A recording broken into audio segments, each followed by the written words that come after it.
On this episode, I'm Mark. you learn I can't hear Mark, that we don't read books, and Mark discovers that he's actually not a Tory learner. Yay! Welcome once again to the Something to Prove podcast with Evan Carmichael. I'm your host, Mark Drager. This is the podcast where we come together to hang out, to let you know that you're not alone, and to discuss the challenges that we all seem to face in business. All right. Is that better work in progress? I think it's just too messy. We're trying to fit too many things into one thing. Here's what it really comes down to. And I say this every time. Every time I say this. I just want this to be an hour where we can hang out and talk about the stuff that we all face. That's it. That's it. Great. I'm not a huge fan of crazy amounts of structure. I like to leave room open for us to explore things of what's coming up. Sometimes that means we have like the best podcast ever. Other times it means it was a little bit meandering getting there. But this is what it's like to just hang out with people, right? To live life, to face challenges, to discuss things. Like that's life, right? So why don't we change the name to Hanging Out with Evan and Mark? No. Because I have something to prove. Okay, perfect. I want to prove that hanging out is cool. Okay, great. Let's hang out then, Mark. What do you got? What are we doing? Well, okay. Well, hold on. I haven't. Some weeks we talk a lot, but okay. you've had your son. You know, you've been hanging out, and you haven't been doing too much work. So what's happened? Like, what's happened over the last week? We haven't connected. What's happened with work? With anything. How's life? I mean, like, we haven't even really texted this week or anything. Like, it's been pretty quiet. I've been out. I've barely posted. I've been living dadpreneur life where I've been with Hayden all day, basically until he goes to bed around 8:30, and then I work for a couple hours, and then wake up and do it all over again. Do it all over again. Yeah. Anything eventful has happened? Anybody throwing up on airplane rides or anything, or literally? Wow. No, we have not taken an airplane ride. No. We've been planning different things for different days. So one day is Ministry of Game Day, which is an esports cafe that we go when we play League of Legends and VR. Nice. One day was supposed to be Wonderland Day, but it got rained out. One day is Arts and Crafts Day, so it was yesterday, where we were drawing different characters. And me versus Hayden, see who could draw better. Yeah, you lost that on Instagram. I lost the vote. Yeah. I lost the vote. It was close though. It was close, but the last one I crushed. The last one, did you see the Timo one? The fluffy one? No. Yeah, the bunny. Yeah. Yeah, I crushed him on the bunny for sure. I spent so much time on the bunny that I crushed him. But he's got the shading down. His shading is insane. I need to improve my shading. Anyway, I hate drawing, but happy to do it with him as our bonding time. And I don't know, just going all in on daddy time. Nice. Yeah. Nice. Super focused. So are you gonna? Is this like this? Today is your day. Today's your day where you're doing. Usually you work 6 days a week. I think you do. You work 6 days a week, and now you're down to 1 day a week. So that's pretty intense.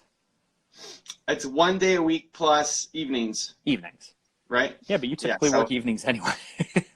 Yeah, that's true. But I get I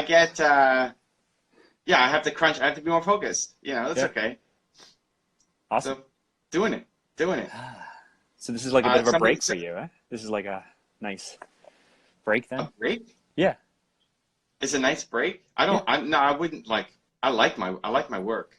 I don't need a break from my work. Okay. Yeah. Okay. Well, let's jump into it then. Okay. You ready? So yeah. So I have an idea that may work like brilliantly, or we may completely crash and burn. But play this out with me. So I was thinking about your what do you call your list of 20 people that you want to sit down and interview? What are they called? Oh yeah, I haven't really focused on that. I don't even remember. But yes. Your hot 20, your target 20, your big 20, it's something like that. Yeah, it was better than that, but yes. Sure. It was a good name. It was a great name, and you Yeah. targeted all these people that you're like, I want to sit down with Kanye, I want to sit down with Oprah, I want to sit down with Taylor Swift. Those are the only three I remember. But you had 20 people that you are working towards being the type of person and having the type of channel and having the type of following where you can sit down with them and have a conversation about entrepreneurship and dig into things that they haven't talked about. Yeah. This got me thinking. I want to know. I want to know if we can't do a mind experiment here, because there are entrepreneurs that I would love to sit down and have a conversation with. And you spend so much time reviewing all of this content with your top 10s and all your channels. And so you know a lot about these people, but your idea was you were going to sit down and have a conversation unlike any conversation that they've had before. Right. So I want to know, again, this is super weird. Why don't we play the game of like, who are the 3 or 4 people that come to mind who are living right now that you would love to sit down and have a conversation with? And what would you ask them, and why would you ask them that, and how would you explore that? And I have a few people that I mean, I haven't dug too deep, and I don't have notes, and I haven't over prepared for this, but who are a few people? They can be on your top 20 list or not, but let's go through 2 or 3 people that you want to sit down and have a conversation with. And what would you ask them, and why would you ask them that? Like, why do you want to know that from them? Play this game with me. Are you worried I'm not going to play along, Mark? Yes, I am very worried. I'm very worried you're going to be like, no, it's a stupid idea. Give me one. Who's one person you want to sit down with next week? So I would pick, first off, I don't have a specific question. So I'll go Kanye first. Mm-hmm. He's on the wall. He was the first top 10 I did. I don't have welcome. Right. Thanks to Mark Drager. I don't have a specific question that I'm like, oh my God, I can't wait to ask this question. Mm-hmm. Okay, so what would you want to explore though? Like what path? No, what I would want to do is I would want to try to pull out more of. I think Kanye gets a bad rap in a lot of the interviews that he does. I think people are trying to get gotcha moments. I think people are trying to set him up and get him, irate, and he takes the bait. Like he can't help it. So I would want to just show the other side. I would want to show the other side. I would want to show the thoughtful side. I would want to show the entrepreneurial side, the genius side. Mm-hmm. Did you watch Kanye on?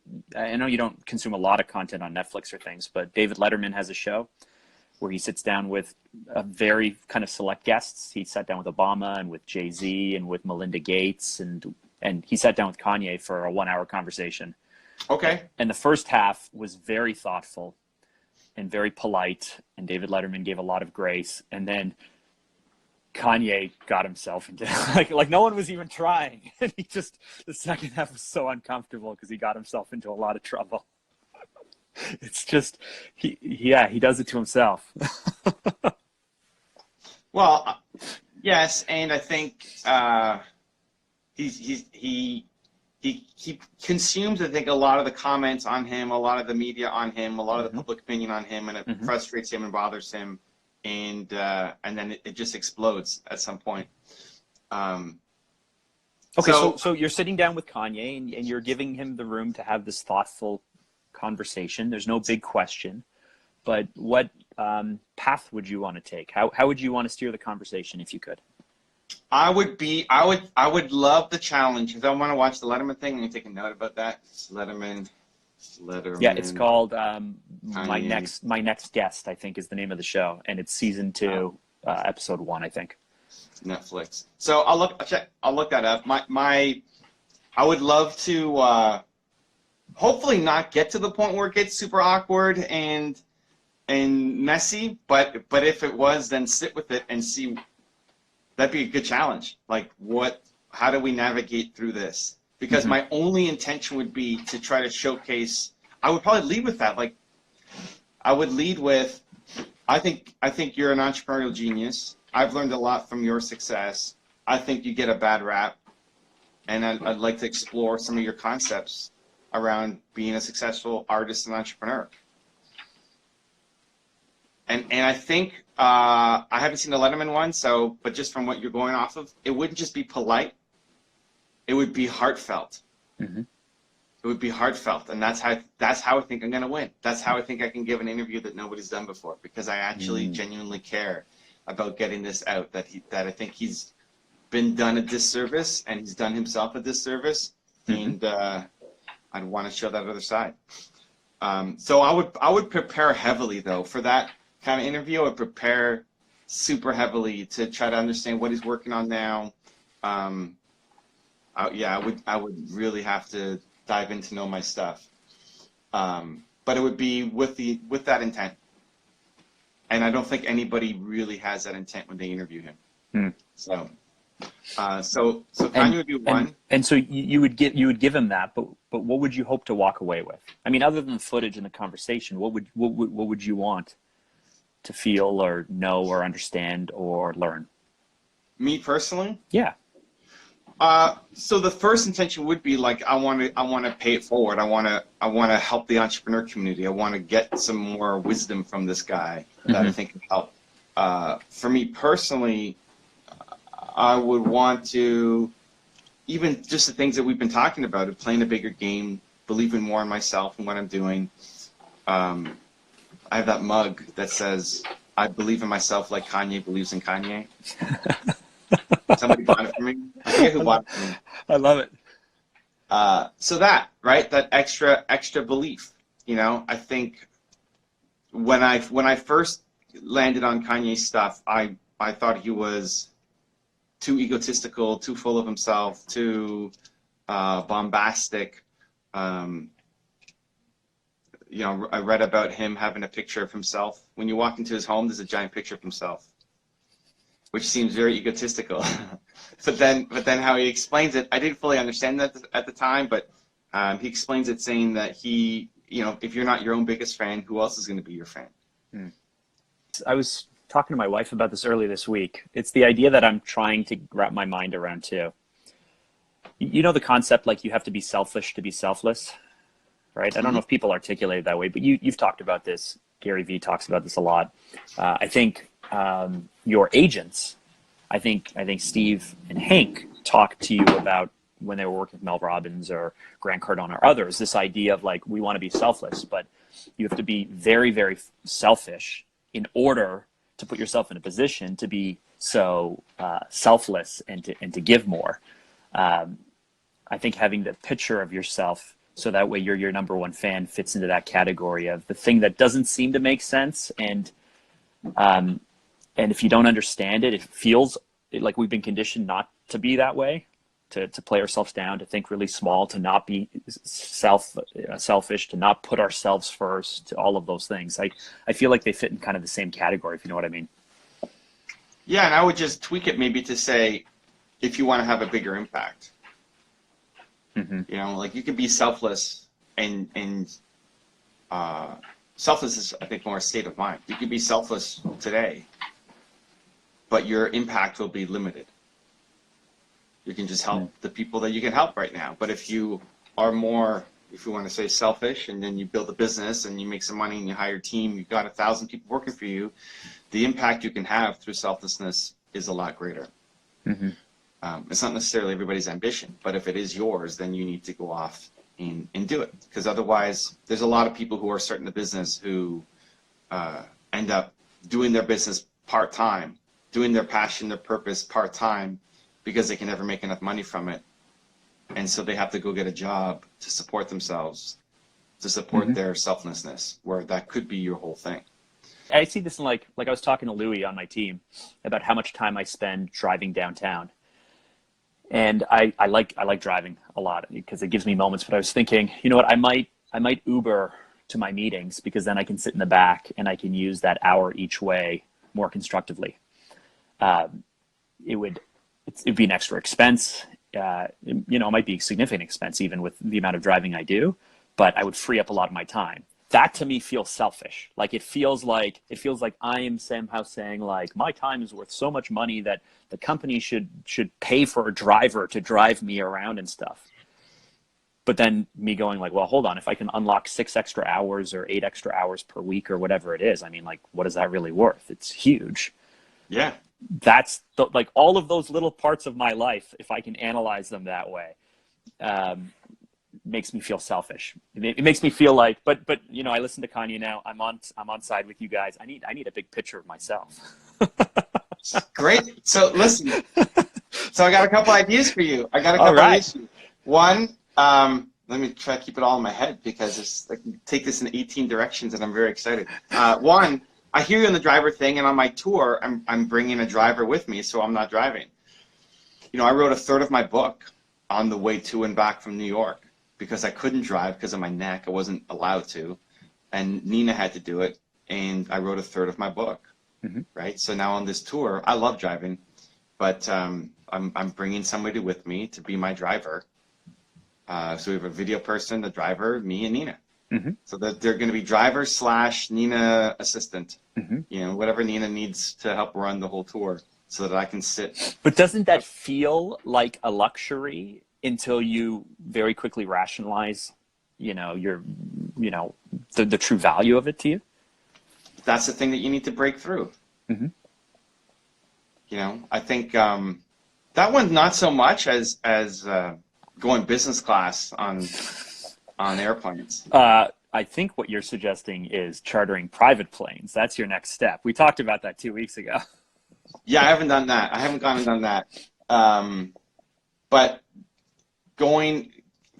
having somebody come along with me on a tour where we're doing up to 10 hours of driving to get to a stop, that's a massive unlock for me to spend more time. Mm-hmm. Going business class on a flight would feel more like a luxury. I had to overcome that, I don't know, whenever I started doing that. Because it's basically the same amount of time. Yes, you get the lounge, and yes, you get the fancy cloths to put on your face and all that kind of stuff, but you're not really saving a lot of time, mm-hmm. where drivers are. So you said you had 18 different ways you could take it. I want to move on to the next thing, but hit me with these 18 things. Yeah, well, this is really just one, but it's super powerful. Okay, I'm ready. We were having a conversation offline a couple days ago. Okay. Where you were saying how to be more extraordinary. How do I level up? You messaged me on Facebook, I think it was. Monday afternoon, yeah. So you were, well, give context, because you remember better than I do, Mr. Yeah, I remember how it made me feel. My daughter does competitive dance, and the best part about taking your kid to competitive dance is you get to sit in a dimly lit, terrible lobby for 2 hours. Because every 25 minutes they come out to go from tap shoes to jazz shoes, from jazz shoes to snack time, from snack time to this. So anyway, you just sit there. And so, you know, I've been working through this rebrand and repositioning that we're working on, and I was thinking up and really wanted to craft like the tag, not a tagline, but just the line, the sentiment, the statement that would represent what we do at Phantom Media for the entrepreneurs we work with. And all of them that I was working on that just felt so right, that feel so right. Naturally, I'm in marketing, so I do trademark searches. They've all been trademarked. And so it's like, so I'm going through it more and more, and I'm digging deeper and deeper, and I'm like, okay, this is great. This is the best, because the things that feel right to me, I got to go even deeper because everyone's already using these. But by the end of this 2-hour exercise, I just felt very average. There's a lot of marketing agencies. There's a lot of people saying similar things. The world is a really, really big place, whether those people deliver or not. And it just left me feeling really, really mediocre. When my one word is extraordinary, feeling like everyone else makes me feel pretty bad. And so I was listening to the conversation you were having with those two guys from Boston on the podcast while I was working on this. And you were saying, you know, like, believe is my superpower, but it's also the thing is I don't have belief. And the other person's one word was resilience. And you were saying, yeah, but you're not even going 8 levels deeper in resilience.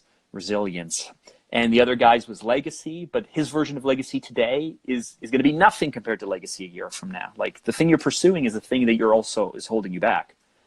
And so what I wanted to know from you at the time was, okay, if believe is your thing and a lack of belief is what holds you back, what is the specific thing that you do when you feel like you don't believe? That's the conversation that I wanted to have, and you did not play along at all. I played along perfectly. What were the two bits of advice I gave you? You wouldn't answer my question. You wouldn't. Because the question was garbage. I gave you the question you actually needed. What was my answer? The 2 parts. I don't remember. I remember like when we went down the rabbit hole finally what it was, which is first, maybe this is what you're looking for. First, can you spot that you're not feeling extraordinary or you're not believing? Can you recognize it in the moment? And what is the specific thing that is leading you to feel that way? Yeah, that's the most important thing. The first is what are the specific things? So, the first? I thought the first was spotting it. No. Well, those are connected. Okay. Like it's finding the thing. So it's easy to feel like, so Mark's going through this moment of not feeling extraordinary. That's his one word. I go through moments where I don't feel believed. That's my one word. That's great. It's an amazing place to be because you want to use that frustration, that feeling not good enough, that negative energy, the darkness to push you. Why are you laughing? Oh, yeah. I never feel good enough. Yeah. Okay. Keep going. No, but you want to use that to push you, like use the pain to push you to do something greater than what you're currently doing. Because a lot of people from the outside would say, Mark, you're doing so many extraordinary things. And of course, and you are. And you suck compared to what you can be doing. Because you know there's deeper levels of extraordinary. And so when you feel that that sense of feeling not good enough, then use it to go off and create something new. Now the big challenge is, what's the specific next step? Because it's too overwhelming. Extraordinary is it's too big. Belief is too big. Your one word should be insane, giant. So what do? It's great that you don't feel extraordinary, but what the heck are you going to do to get out of it? Something specific. That's the thing that's hard to identify. Right? So he's like, well, I have these plans. I'm hiring my team and I'm building my company, but it's not specific enough. The change. And so it's identifying the specific thing and then having the courage to go off and do it. So why did I bring this up? Because why did you bring this up, Evan? Let me ask you that as the host. Evan, why did you bring this up?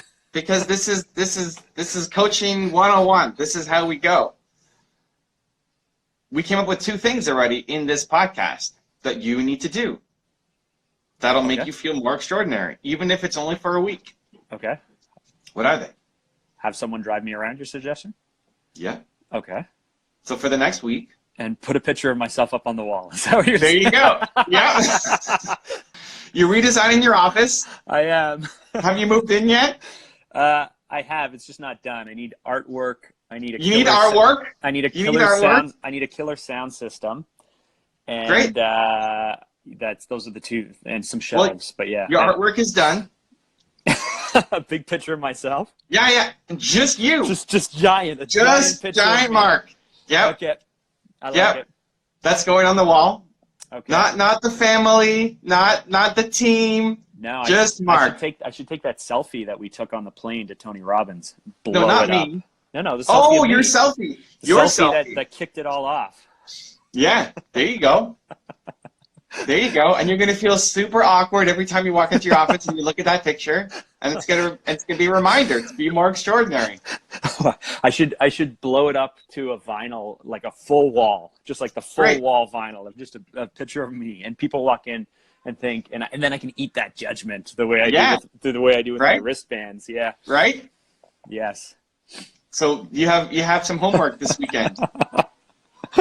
Oh, I like this so much in an uncomfortable way. Yeah, and then next week, you have a driver take you every day to work. I wasn't even thinking taking me to work and back. I was thinking just on my like in the middle of the day, I'll leave the office to go to meetings and stuff. Oh, okay. I wasn't even thinking an hour a day. Yeah, because if we got to go from like uptown to midtown or from like uptown to downtown and then back again and what have you. But I wasn't even thinking a driver to drive me to work each day. That's next level. That's like Dan Locke. That's like Dan Locke style. Right awesome. There. Well, that's what Mark's doing for the next week. Wow. Okay. It's 1 week, Mark. It's 1 week. You don't even go to work on Fridays. It's 4 days. Okay. Cool. Thank you, Evan. I will make those notes. They make me a little uncomfortable, but that's a good thing, right? People in the comments saying, "I want to see that wall when it's done." Oh, It makes me very uncomfortable to think about, but yes. But this is the whole thing. This is it. Like, what is a specific next step that you can take? Because as soon as you can identify it, then it should feel uncomfortable, and then you have to go do it. And that's the next step. Yeah, now that will be you being more extraordinary, because it's easy to just talk macro and theory and yes, mission, awesome. What are you going to do today? What are you going to do? Well, you know what Mark's going to do? He's going to make a giant picture of himself and blow it vinyl and hang it in his office, and he's going to get a driver to take him everywhere for the next 4 days. Wow. Okay. Yeah, that's extraordinary. Give me some time to work on the plans. Yes. Let's make it happen. Give me some time to do what? No, I gotta find. Anyway, yes. We'll do it. Monday, you're calling Uber. You put it in the app, and you say, "Hey, take me to Phantom Media offices." Oh, I'm on my phone right now. I can't even figure out how much it's gonna cost. Whatever. It's 4 days, Mark. It's 4 days. It's 4 days. But it could be like $1,000 just for that. It's 4 days. It's worth it. It's a good 4 day experience. I live 55 kilometers away from my office. It's 4 days. Film in the car. Film. That's content. Get your guy to meet you at your house. Yeah. And then you Uber in together and you make content. Get Steve to pick me up. Yeah. Okay. I like it. No, he's not driving you. You're Ubering. And in the back seat of the Uber, you're going to make content. While this driver is driving you, you're making content yelling in the back seat. Okay. 4 days. Yes. Okay, we'll see. What do you mean we'll see? I feel emotionally comfortable with this investment. Okay. You're fine. It's 4 days. Okay. If you run out of money, I'll float it to you. Okay. Wow. Okay. Let's move on. Let's not get hung up on this. And then do the vinyl thing today. Hung up. This is the whole thing. No, the game we're playing is interviewing people. We just got off. Yeah, but now we actually turned it into something really valuable for you and for the audience. Where's your picture, Evan? Where's your picture of yourself? You got your little boy with your parents, but where's your I'm a rock star. I deserve to be on Tony Robbins' stage picture of you. Ooh, I deserve to be on Tony Robbins' stage picture. Yeah. I have to feel like I got to see what the thing is. You know, that's the challenge. What's the specific thing? As soon as I identify the specific thing, I attack it, which is what you should do. But it's figuring out what is that specific thing. Right? Like doing the tour, now making it a paid tour, now doing whatever, XYZ, right? As soon as you hit it, then you got to go off and do it. The picture on the wall, I could. I mean, did you see the mannequin I have here? I don't Have I not showed you the mannequin? No. Oh, I had this thing at Tony Robbins. I'll show you. What, with Spirit Cowboy? No, so I was thinking, I don't know if you ever watch Arrow. Arrow is it's a superhero the guy with the bow and arrow, right? Yeah. His Arrow, like Green Arrow. His superpower is he can shoot arrows, right? Yeah, whatever, sure. So we watch Arrow, and at the end, so when they're in their lair, when they're in their secret, base, they have these mannequins that then wear the outfits, right? Oh, like okay. when they're not wearing the outfits, they have the mannequin wear the outfits. Yeah. Right? It's like, so I would always say that I feel like Batman putting on my hoodie. This is it. Okay. So it's like, I'm at the Dallas Tony Robbins event where you were at too, and I'm like, I'm going to go home and I'm going to get a mannequin. And I'm going to put my hoodie on the mannequin. Nice. And so within a week, let me show you. Within a week, look at this guy. It's like you went out and got a... see, so this is so funny. This is full scale, man. Look, that's me standing next to it. Like, this guy's taller than me. It's crazy. That's a retail mannequin. I was thinking, so I don't know if you knew this, but my mom, when I was growing up, my mom owned a fashion clothing line. She was an entrepreneur and she did children's clothing. And so we had mannequins in our basement, but they were like the ones that seamstresses use, like the pinning ones. So I thought, when you said mannequin, for some reason, I thought like the tailor pinning style thing, but you went out and got like a retail giant, bigger than Evan, mannequin, and I put it that's the position you pick. You can move the arms any way you want, and that's what you select. Someone going like, hello. No, the arms aren't movable. It's this, right? The arms aren't movable. Okay. But I might be able to. Anyway, I put it out in the living room for a little bit, And it and freaks it scared. Yeah, like the you wake dogs? up in the middle of the night, like Jesus. Yeah, it scared me. It scared my wife. It scared my son. It was scaring everybody. So I haven't fully figured out where I'm going to put it. Oh man, I just thought of something great. I'll tell you anyway. But I need to get in contact with your sister to figure out how to get into your condo in the middle of the night while you're sleeping. And then you just move the mannequin to random parts of your place, so when you open your door in the morning, it's standing there.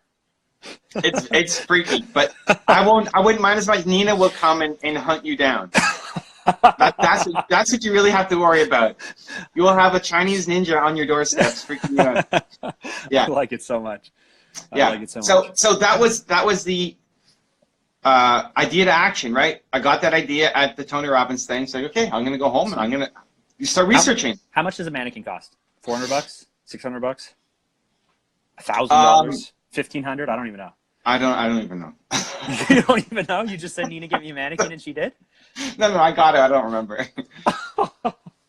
Oh, we got to do a podcast with your relationship to money. It's something else because you are such a cheap person, and at the same time, you literally don't know what things cost at all. It's crazy to me. Okay. Anyway, I got my mannequin. that was so, Kanye.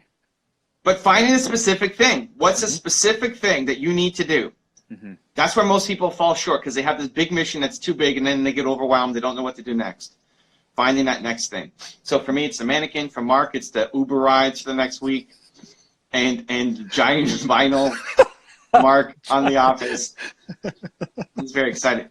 Mark, you know what we should do? Mark, here's another idea to action. Next Friday, we're going to film the podcast from your place together, and I want giant Mark hanging in the background.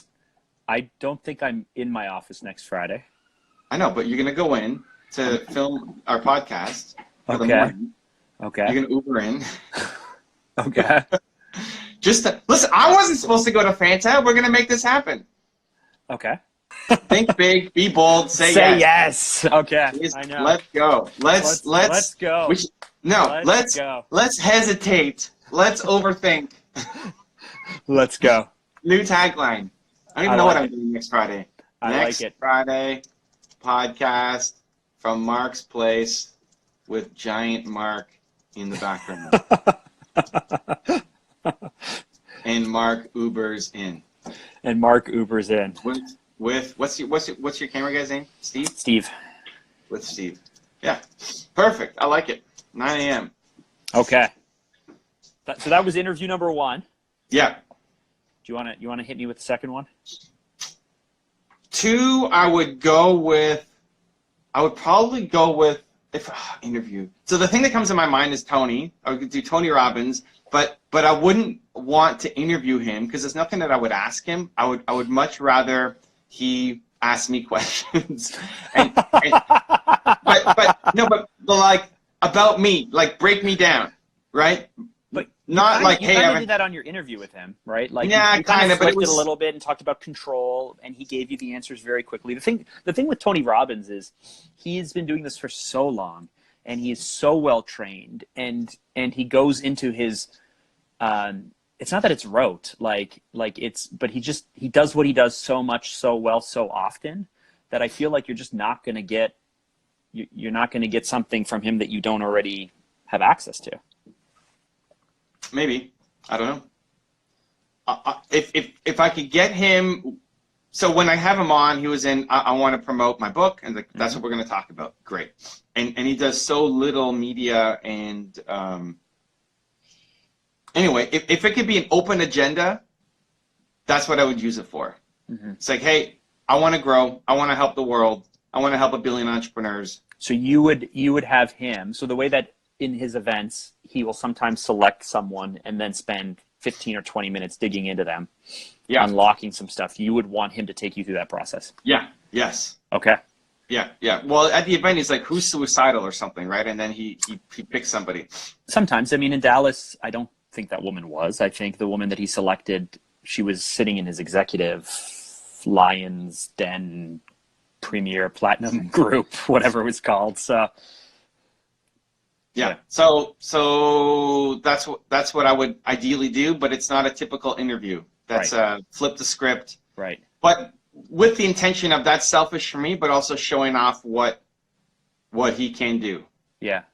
Okay. So I would try to get some kind of unlock for myself. You know what I find so interesting? I was watching this chef competition. I don't really watch a lot of cooking stuff, but I was watching something with my kids on Netflix again, called The Final Seat or The Final Table or something. Anyway, they bring from all these different countries 24 like really, really, really, really, really good chefs for this whole competition.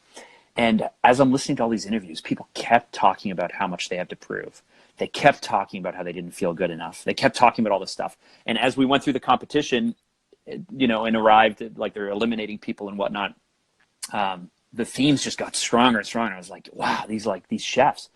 But when they started digging the stories, how hard it is to become a world-class chef, everyone talked about the fact that, like, the real people who, like, the people who really were doing well spent 10 years or 15 years or 20 years traveling the world, working for free, just walking up and knocking on a door and saying, can I be a part of your restaurant as like a dishwasher, just for the opportunity to hang out with these people, learn the cuisine, learn the styles, learn from the chefs, without any hope of, like, really moving up. Like, just I just want to spend time with you and be around you.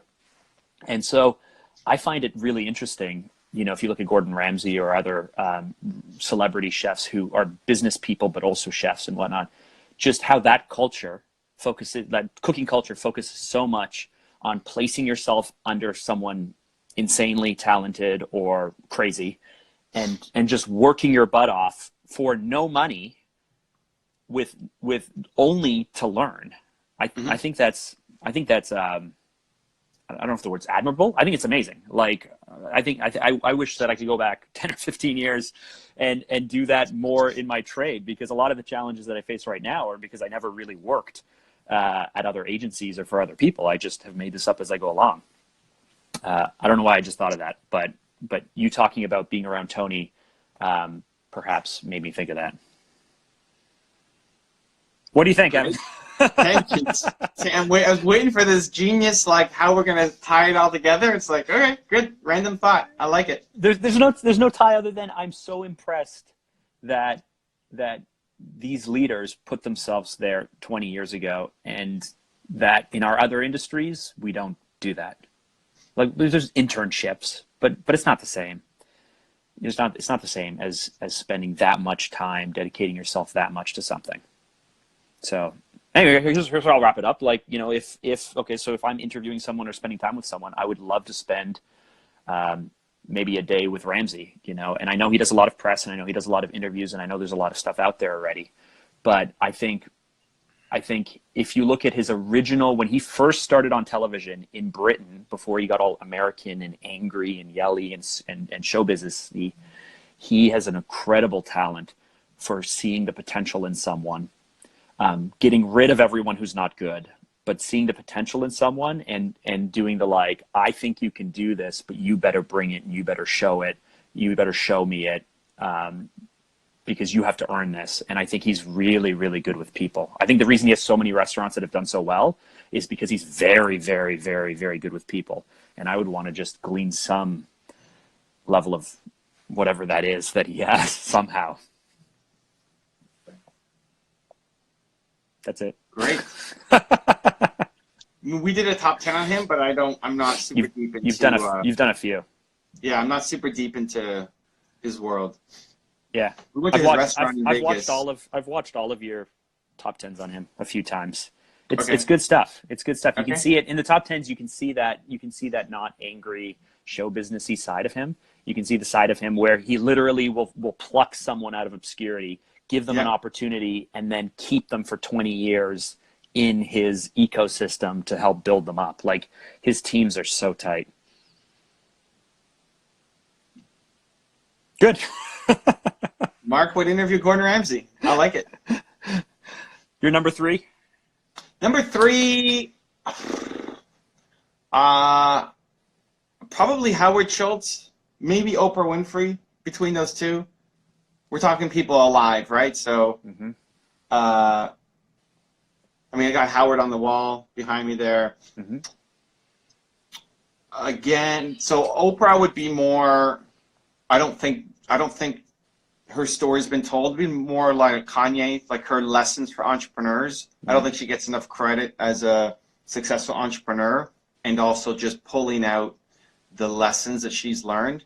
All of her stuff has been. I mean, she's given a lot of advice, a lot of lessons. It's been guided towards life, which is fantastic. But I would want to pull out some of her entrepreneurial stuff. I know even when we do her top 10s, it's hard to get business knowledge. There is an amazing, now I know you won't like this, but there's an amazing, I think, 3-part deep dive podcast from NPR in Chicago on her whole life. How, like, I think it's called Becoming Oprah, but it's like 6 or 8 hours of interviewing her and pulling clips and interviewing everyone she touched over the course of 30 years, talking about all of the challenges she faced. And she has just such an amazing story. It's pretty crazy how bold she's been. And Howard started Starbucks. He's on my wall. I don't know what I would ask him. You know, he's again, if I could get him in non-CEO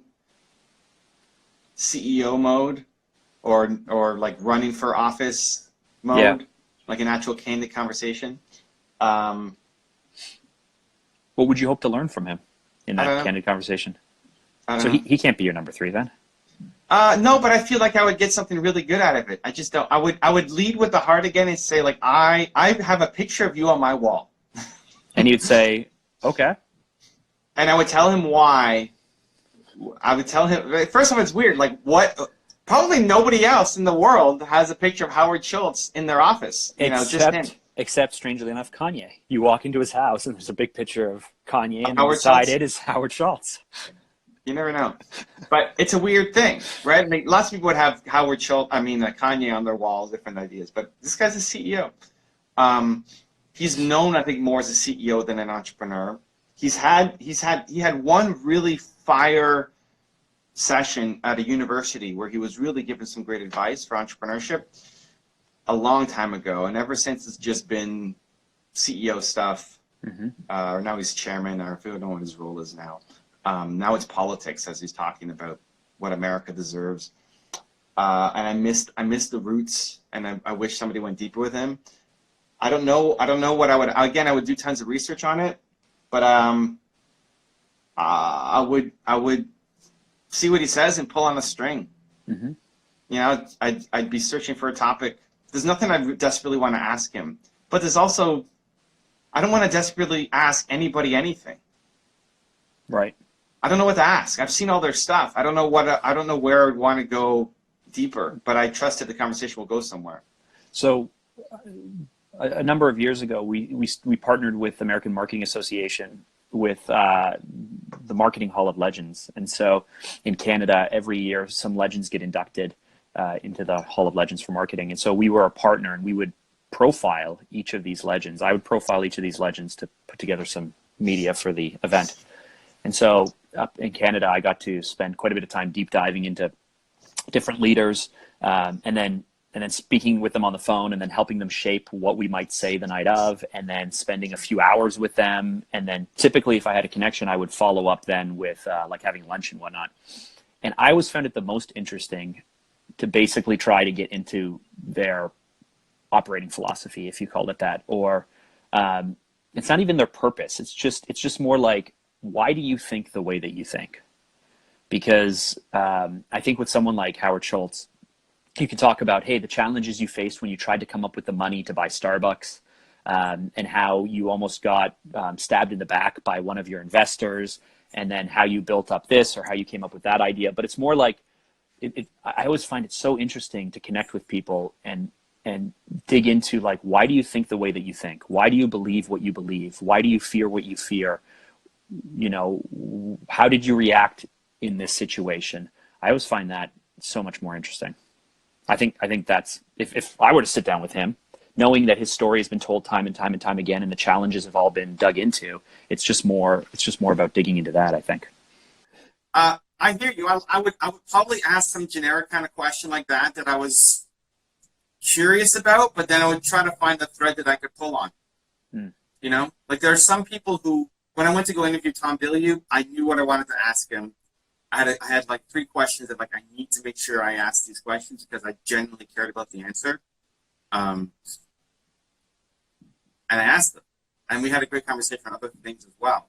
But most of the stuff that for most people, I don't know. It's why I haven't also been aggressively pushing for the interviews. You know, because I don't know what I'm going to ask them. We always end up having a good conversation, but I don't have a burning need to do it. If the thing that pushes me to do it is more for the community. I want to have Kanye on for the community and for him, much more than for me. Even though it would probably like be legendary. Like, he hasn't done that many interviews. If I look about my brain, I'm trying to be strategic. I should do it. I should be pushing hard on it. It just makes total sense to have this guy now interview Kanye. It would help my brand blow up. But my intention, why I want to do it, is for him and for entrepreneurs. For me, I don't care. There's like zero interest for me, just for my brand, for myself. It was wild. Okay. You got to. It makes logical sense. I'm just not emotionally attached to it enough. Right. So you got to figure out what would excite it's the 22 you about crew. the opportunity. That's what it was. The 22 crew. That was the name. The 22 crew. Wow. So 48 minutes later, he remembers what it was called. Right. Full circle moment. It came back. Awesome. Well, thanks for playing along. That went better than I anticipated. Better than anticipated. Mark has to throw up a giant picture of himself on his wall. And he's spending $1,000 on Uber rides. This is great. This is the best. It's the best. So I want to get into some viewer questions on Instagram. But before we do, I had a fun question that I wanted to ask you, and throughout all of this, I literally just forgot it. I didn't Mark write it thinks down. He's got great memory, but he doesn't remember the 22 crew. He forgets the question. I remembered 3 people on your 22 crew, didn't I? T Swift, Oprah, Kanye. Okay. It's okay. We still love you. You didn't even remember the name of your own thing. Can you name all 22 people? No. No? Can you name more than the 3 people I just said?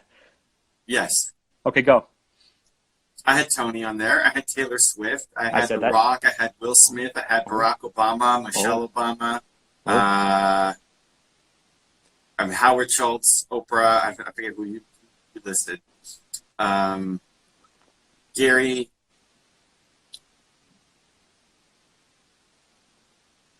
You're at 9. I'm at 9? You're at 9. It's 10. We can get to 10. 10. Priyanka Chopra. Dalai Lama. Okay, 11. Great. Yeah. Nice. Okay. Those are some big names. Yeah. I really should do it. I don't know why. I'm not like emotionally committed to it. You should do it. Your agent said that he had in January. He said that he had connections that Kanye would be the first to try and connect with. Yeah. Yeah. Let's go. Okay. Questions. Mark. A question for Mark. Yeah. Okay. So questions, guys. Use the little question toolbox at the bottom. But I can't see these questions on your screen, so this makes me nervous. I'm not gonna. This one wasn't in the question. Oh, box. Are you talking about the question is why do you think the way they that put you it think? in the chat. Yeah. So it's Mark, like, Mark, why do you think the way that you think? Yes. That's not a question I can answer. What do you mean? It's a question. Why do I think the way that I think? Yeah. It's a question just to Mark. I like the Mark only because I get Evan questions, and then Mark just totally punts it and says, okay, well, it's for you, Evan, so I got nothing to add. So now I get to punt the question and say, okay, Drager, why do you think the way that you think? That's Mark? not the question you lead with when you're trying to dig into that. What you do is you bring up a certain situation that you know of the person. So you'll say, whatever. You'll say, Mark, why were you afraid to take a selfie of yourself and put it out there? And then I would explain stuff. And then they would say, like, what did you do to overcome that fear? And then I would explain that. And you want to know why the person thinks the way they think, but you don't say, hey, why do you think the way you think? I don't know. My background, my fears, my experience, my family of origin, My genius. My genius. You like that? You like that? We were talking about Kanye, so. All right. I was hoping for something better, but that's okay. How would you answer that? Evan, why do you think the way that you think? It's a question for Mark. Right. Mark, why do you think the way you think? Okay. What else we got? Okay. I wake up every morning and espresso keep it going. All right. Thank you for the love. Now that's stuck in my head. I'm 16. Can I start influencing people? Yes. Of course you can. You want more? You want more? And you already are. Yes. I heard this interesting thing, and I can't remember who said it. It may have been Bob Goff. Spoke about when you're in your 50s, you have a responsibility to help people in their 30s. When you're in your 40s, you have a responsibility to help people in your 20s. When you're in your 30s, it's teens. When you're 16, think about the difference between being 16 and being 12, or 16 and 13, or 16 and 8. And it's just such a challenging and informative time in your life, and you will have learned things in the last 2 or 3 years. You'll have grown a ton. And so, of course, you can help people who are older than you work through experiences that you've had.